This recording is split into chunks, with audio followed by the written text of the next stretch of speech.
My fiancée Kay and I got engaged 2 months ago after 3 years of dating. I hadn't given her an engagement ring until about a week ago. I recently found a ring at an antique shop that I thought Kay would love. She had always wanted her engagement ring to be more than just a diamond. It has a sapphire ringed with smaller diamonds. And this ring fit her personality and wishes perfectly. I organized an engagement party for last weekend with our friends and her parents while they were in town. Her parents live out of state. I told her about the party and that there would be a surprise, the ring, during it. We were really excited to celebrate with everyone. As I was about to give a toast and present her with the ring, Kay's father, A, interrupted. He said that as everyone knew, I hadn't given her an engagement ring, and that he would like to give her a traditional family ring in lieu of my giving her one. She liked it enough. I didn't want to say anything in front of everybody, so I was a bit more subdued for the rest of the party than I might have been. No one seemed to notice except Kay, who asked me about it after the party. I showed her the ring I had picked out, and she was overjoyed. When I asked about the family ring, she said she'd wear it on her other hand, but she wanted to wear mine for our engagement. I was a little nervous to tell her parents. They tend to be touchy and overbearing about things like this. A would say he is a blunt person who tells it like it is, but it usually comes off as being incredibly rude. Telling her parents was terrible. Her mother broke down sobbing, saying that she was rejecting family traditions and that she couldn't handle Kay not wearing the family ring. Her father was a bit more direct, calling my ring a cheap trinket. It wasn't, and saying that his ring had been in the family for 3 generations. Kay and her parents argued late into the night after I left. My presence was not helping. My question is, should we return my ring? Kay doesn't really want to, but she wants to keep the peace. She feels as if she's always bending to her parents' wishes. Apparently, wearing the family ring on her other hand is an unacceptable compromise. Should we stand firm or return the ring she loves for the sake of peace? Do not return the ring you got. Don't start your lives together giving in to this straight-up emotional A. If her parents would like their ring back, give it back. They probably will. They sound that petty. Your future father-in-law upstaged you at your own engagement party, publicly insulted you, and made nasty assumptions about both you and his daughter. Better have a backup plan for the toasts at the wedding. You can bet that this piece of work is going to be ready for round 2. Obviously, any course of action should be one you both agree on, with a lot of sensitivity to your fiancé's preference, as she is the one wearing it, and they are a-hole parents. But if you're asking for advice, my advice is that they are manipulative a-holes, and she should wear the ring chosen by the man she's chosen. What a ducking a-hole her father is. Was he trying to embarrass you or something by making a big production out of you not having given a ring to her yet? How dare he without speaking to you regardless? And talk about trying to steal the spotlight and ruining your surprise. Good luck with this dude in the future. This is on your fiancé to deal with, really. She needs to tell them it was wrong of that to even happen and that she has chosen to wear her actual engagement ring. I would honestly give the other ring back. I met Rachel in high school. We became best friends within a year because I wrestled and she was the coach's daughter. And by junior year, we were dating. I was pretty damn sure that she was my soulmate because we were head over heels in love. We went to the same college, traveled a lot together, and graduated at the same time. Her parents knew me. Of course, her father knew me from coaching, and my parents knew her. 1 year out of college, Rachel and I moved in together in a small industrial town in the Midwest of the USA. She had a good job there, and I worked from home as a consultant. So our setup seemed perfect. We were married in 2013, and we had our first child in early 2014. Those 2 years were the happiest years of my life up till that point, by far. But then she got pregnant again in December of 2014. She asked me if I wanted to have a second kid at that point, and I was honest when I told her no. We were busy with the first one, and I wanted to realign some of my attention back to my craft as well. She said that she wanted to keep the child, and I asked her if she was willing to sit down and go through the pros and cons of having the kid now versus waiting a little bit. Rachel said no, not at all, because she loved the kid just as much as she loved our boy, and A was off the table. When we realized that she was not willing to compromise, she asked me if this would affect our relationship.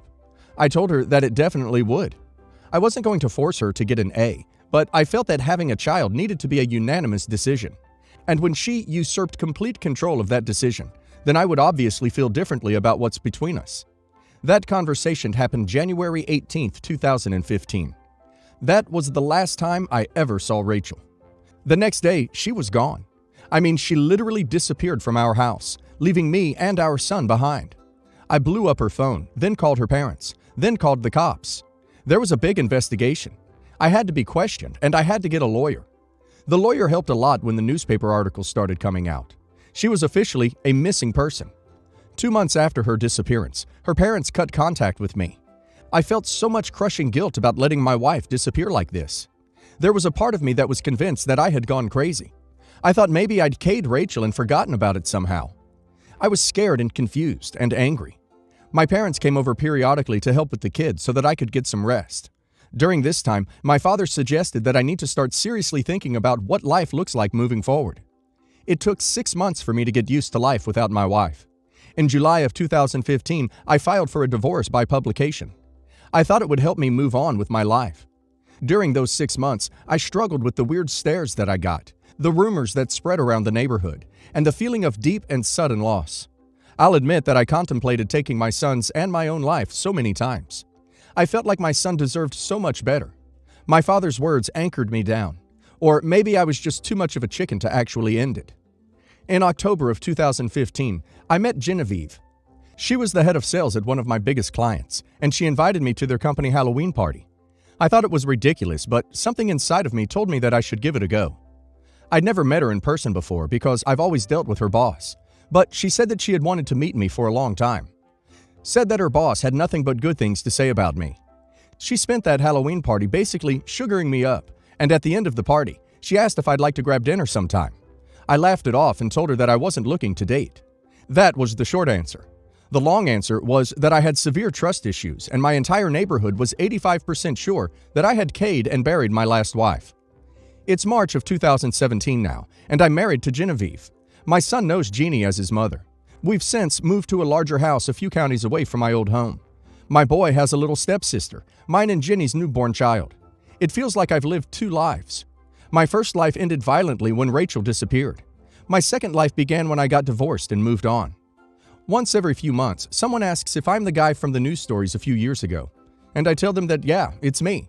But I promise, I didn't kay my wife. But last weekend, my phone rings, and I see Rachel's name on the caller ID. She tells me that she left because she felt trapped, and she thought that she needed to save her unborn child's life. She thought if she stayed in the house, the child would die. She purchased an online train ticket the night of our last argument, and she traveled immediately to her parents' house.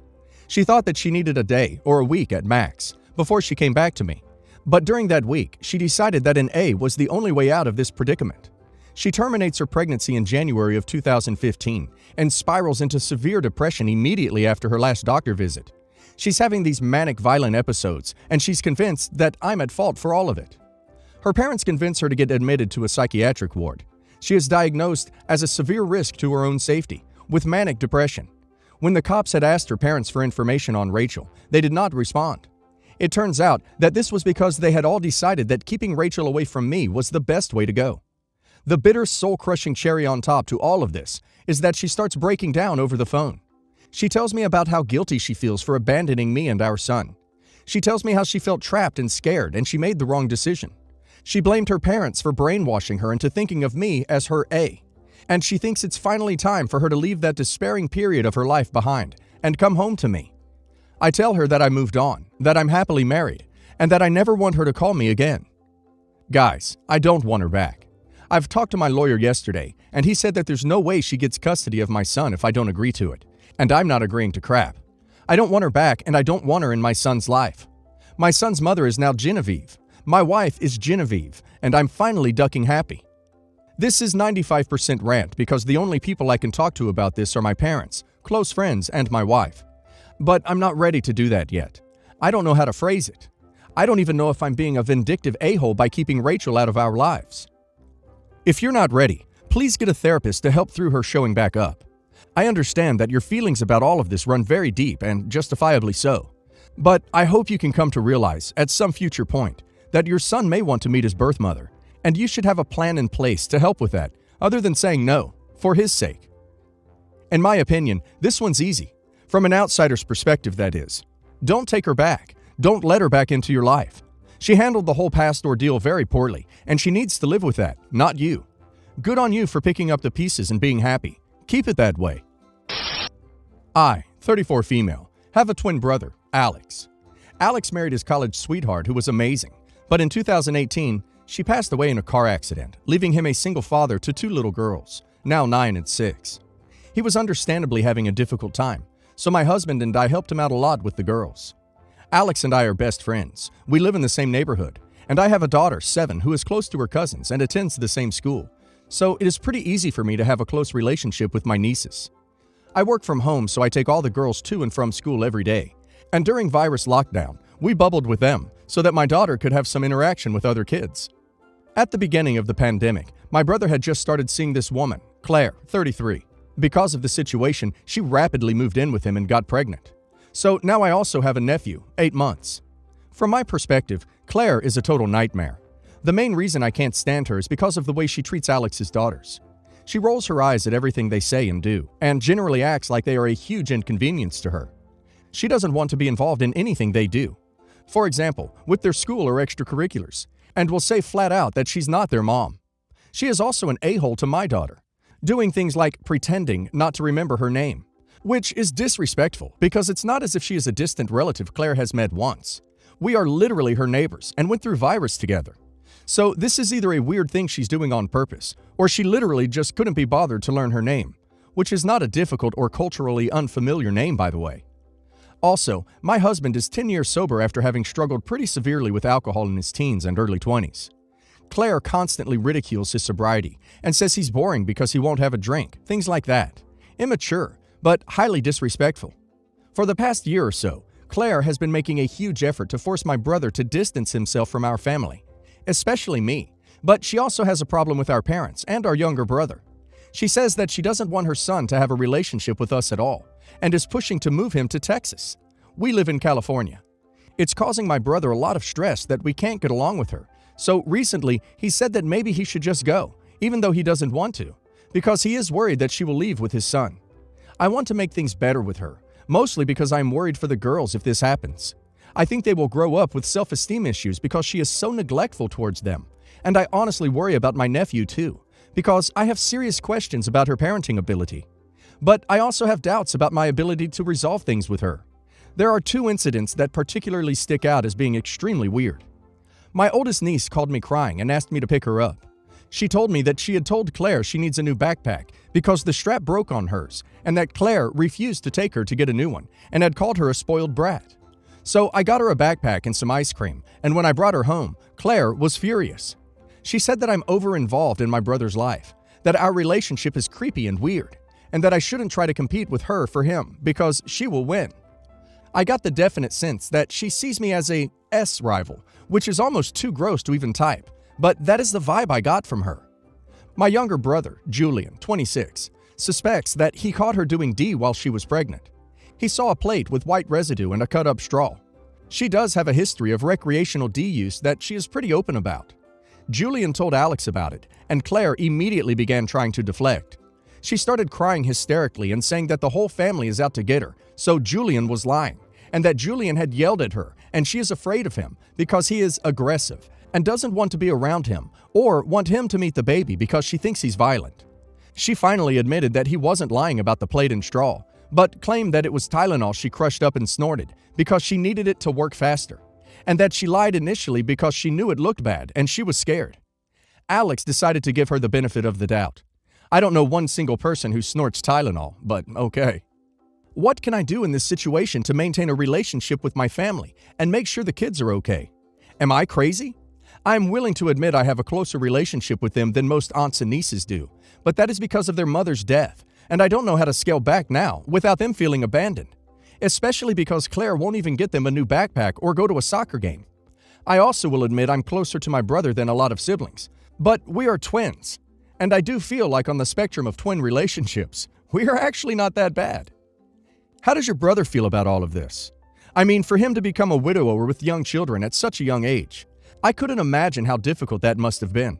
And now on top of that, he's found himself living with and having a child with someone he doesn't really know, but is learning she's, well, awful.